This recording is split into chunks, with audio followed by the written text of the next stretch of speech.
Donna Shalala, Representative-elect to the 27th Congressional District in Florida. I'm spending most of my time in Washington getting oriented.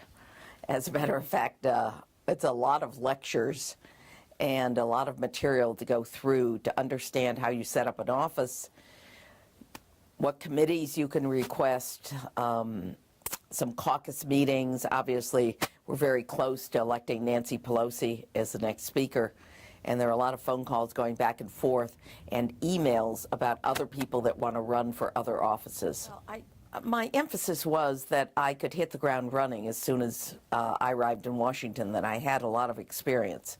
So without detailing the experience, the strategy was, this is the candidate that knows the issues, more importantly, that knows her district, that I've lived in the district for almost 20 years, that my grandparents lived in the district, my aunts and uncles, my cousins grew up in the district, and it's a district that I know very well, including all aspects of the district, whether it's the large institutions that are located in the district, or the business community, or the poorer parts of the district. One of the things people don't recognize is there are a huge number of people in this district that work 1 or 2 jobs just to put food on the table. So the fact that I knew the district was something that we emphasized. But you don't run on your resume. You run on your energy and your representation and your ability to get things done. So basically the campaign was about getting things done. Simultaneously, I emphasized, because it's a district that's heavily Latin, that I have Latin relatives.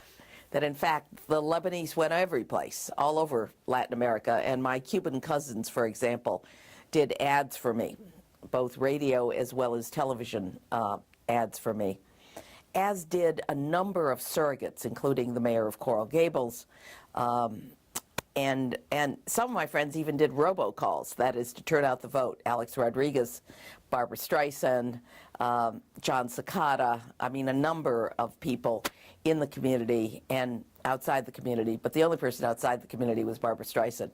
We thought that would be fun, and she was willing to do it, so we did run her robocall. I've had an apartment in D.C. for almost 20 years, and I'm going to live at that apartment. It's a small 1-bedroom. It's perfect for someone that's going to commute back and forth. I've only filled 3 positions. My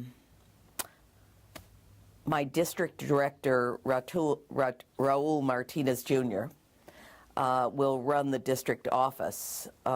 Maria Casada, who was the press secretary during the campaign, who's a Venezuelan background, will be the press secretary. And Georgette Brammer, who was responsible for fundraiser but is an experienced scheduler, will be the scheduler down here. More bipartisan, I hope. We're all working at that. We want it to be more decent, more bipartisan, less edgy. I think the people in South Florida, as well as the people in the country, expect that from the Democrats. And many of us ran on the fact that we had experience reaching across the aisle. I certainly did. And my experience in Miami, though no one noticed, led to the fact that none of the major Republicans, whether it was Jeb Bush or Lincoln Diaz-Balart or Mario Diaz-Balart or the mayor, none of them criticized me. With the single exception of the head of the Republican Party, and he has since apologized to me for banging on my door when Nancy, with the Proud Boys, when Nancy came. So Nancy Pelosi came to visit. And so my relationship here in Miami, I'd like to carry over to Washington. I have a long history of working on both sides of the aisle, and I think it's useful for legislation. Many of the things we want to do in South Florida Republicans agree with, whether it's dealing with the climate change issue. We don't have climate deniers down here in South Florida, or the need for an infrastructure bill, or even what seems contentious in Washington, immigration, and many of the immigration issues. So hopefully I will work with the Florida delegation and simultaneously reach across the aisle to others that aren't from Florida to try to get some things done. Of course, there's always going to be a certain amount of gridlock. The question is on which issues. Which issues can we move on immediately, and which issues are we going to debate? Some of that will depend on the president, whether he decides he wants to get something done or he's going to be obstructionist as well, because it's difficult for the Republican Party to get anything done if the president doesn't agree on a strategy. I think a sensible gun control strategy at the national level, certainly infrastructure. For us, infrastructure involves sea level rise and the Everglades and clean water. You know, we have to build walls and raise streets and buy pumps all across this South Florida community. It's going to be important for us. But we also have to deal with public transportation. I've said over and over again, just getting the lights synchronized down here would help at least to get private cars moving at a faster rate. I would love to be able to bring some money back for public transportation. And we have at least one Republican member that's on the Transportation Committee, in addition to the Democratic members down here in Florida. So those two issues, immigration reform we just have to do. I'm going to fight to get TPS extensions for the Venezuelans and the Nicaraguans.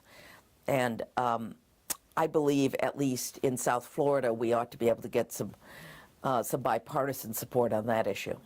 I'm in the process of thinking that through and talking to a lot of people. The problem is I'm a freshman but not a rookie. So I have deep expertise in healthcare and in education. But whether the speaker and the committee chairs are able to recognize that because of the seniority system, we'll see.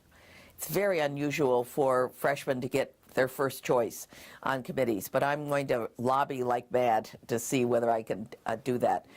I have a number of choices. There are a number of committees that hit on healthcare and education, and we'll have to see. But I'm in the process of writing a letter, and next week I'm going to see some of the leaders of those committees and the speaker to discuss the issue.